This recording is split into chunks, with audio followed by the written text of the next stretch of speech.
beep, beep, beep, beep, beep, beep. Okay. Hey everyone. What? We're sitting on the floor, if you can't tell. So, wait, 5, 6, 7, 8. Bum, bum, bum, bum. Wait, we didn't talk about which way we were gonna sing it. Like you were humming and I was singing. I think we should sing. Okay. 5, 6, 7, 8. Dun, dun, dun, dun, dun, dun. I did bums and you did does. I did bums and you did does. Okay. Ba. Bum, bum, or da, da. Let's do does. Okay. Ready? Take 8. 5, 6, 7, 8. Da da da da da da da da da. Okay.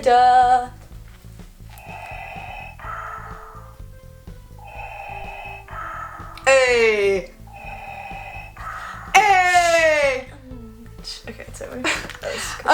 That was so cringy, but get used to it, honestly. Okay, so we could dive into probably a series of conversations about Star Wars, but as a general disclaimer, I don't know enough about Star Wars or haven't done enough research about Star Wars to even do that, but maybe one day when we decide we want to research a lot about Star Wars. She knows more than me, but is still not an expert. I've only seen the original 3 films and the ones Disney did. But obviously, so we're not experts and we're not super fans or whatever, but we both appreciate the cultural implications and the way the Star Wars changed the entertainment industry, changed Hollywood, in some opinions ruined Hollywood. We have some sources that we brought here today. So in honor of May the 4th, we thought we'd just kind of talk through Star Wars and stuff. But again, we're not experts, but my major was visual media, so it's no surprise that we talked a lot about just how movies impact culture, obviously, but also reflect the time that they were made in. And so we're not going to take a deep dive into 70s, 80s, 90s when you really saw what the Star Wars franchise started doing in the entertainment industry and what happened when Disney took it over, because that's also a topic. A lot to talk about. Yeah, but maybe one day, but that's not what we're gonna do today. But also, it is a celebratory day because Star Wars is good job. Also, she might have majored in media studies, but my English Comp 2 class focused on film. And so our final, in-class essay, the question was literally, did Star Wars and Jaws ruin Hollywood? So I obviously don't have the essay because it was in class, but I remembered one of the sources, so I have that. Anyway, I thought this was really interesting just to jump into it, because why not? I found a short article from the Smithsonian National Air and Space Museum, and it says how Star Wars revolutionized entertainment.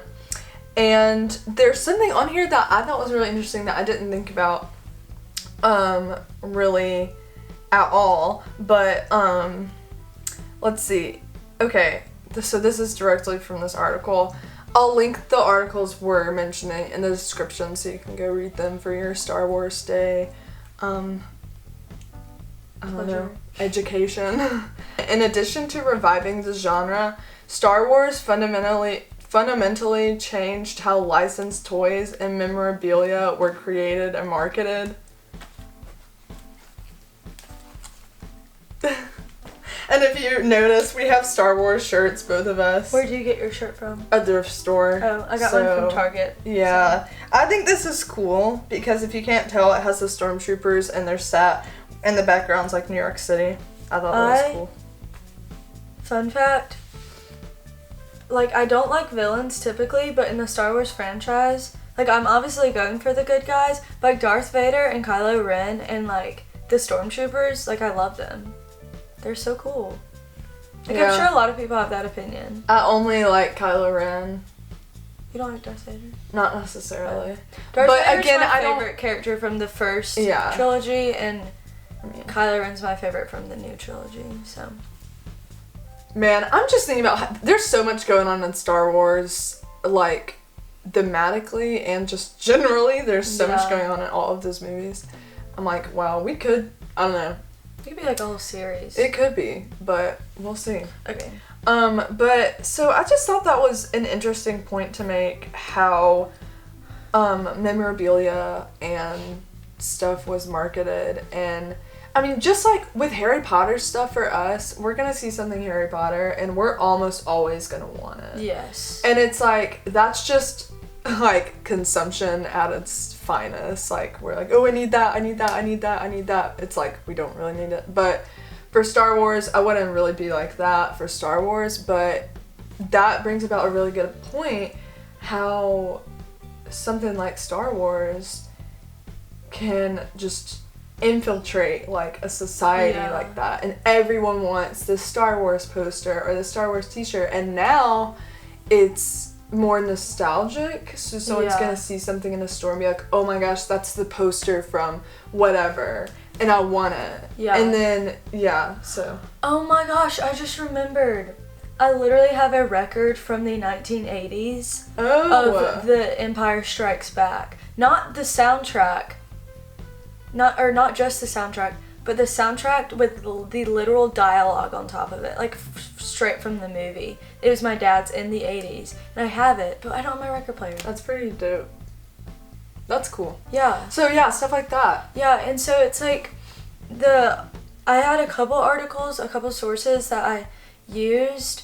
I could only find one of them, but the main gist for the Star Wars part of like the argument was that it changed Hollywood in good and bad ways, depending on how you look at it.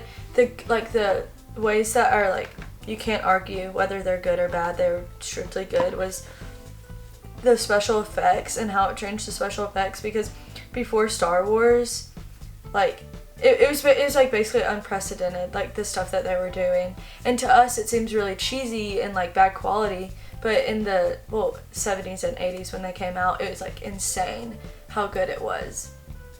And then on the other side, it was like, it definitely changed Hollywood in the marketing department and like franchise, like, because before then franchises weren't really a thing. But it's like, it depends on how you want to see that, because some people see it as like it's ruining movie making, because now people are just making movies for money, and not for the actual artistic like pleasure of making movies. But some people see it as like it brings people together, it brings communities together, because like the stuff like Star Wars unites so many people. I like to see it on like the good side of things, because it is true that so many movies are made today just for like money's sake, but on the other side there are so many great movies. And I know there's a lot of controversy about when Disney took over Star Wars. I still think they're like very well made films, even if they are different from the original. Yeah, people are making so much money off of you just buying random crap in Target and stuff, but like, it makes people happy, and if it makes people happy, I don't see a problem with it. That's my spiel, basically. Yeah, I think, there's good and bad in all kinds of big movie making. Blockbuster movies and everything just aren't good sometimes, but the hype around them is what brings them in like so much bank. And then the merch that goes with it, like, even if you're not that big of a fan, you see something and you're like, I know that's part of popular culture, and maybe I've seen like 1 or 2 movies, I'm gonna get it because it's cool. Yeah. Like, so, and that's, I think, can be an issue at its root, but that's, I guess, how it goes with these big franchises. And I don't know if Star Wars was like technically the first like franchise, but it definitely was like the largest when it was coming and up. Jaws definitely made like blockbusters, because this article is from the New York Times. It says, did Jaws and Star Wars ruin Hollywood? And it's basically just about how it like created the like modern blockbuster. and how in the 90s, like, that persisted. Also on the fact of, like, the cultural cultural effects of franchises that I think is really interesting is that, like, even if you aren't the biggest fan, or if you've never seen a certain movie or something, you know a lot of the references. Like, even before we saw Star Wars, same with Harry Potter, like, people know about, like, Voldemort and how he doesn't have a nose and, like, random stuff like that. And, you know, the songs, the scores, oh my gosh, we could talk about scores forever.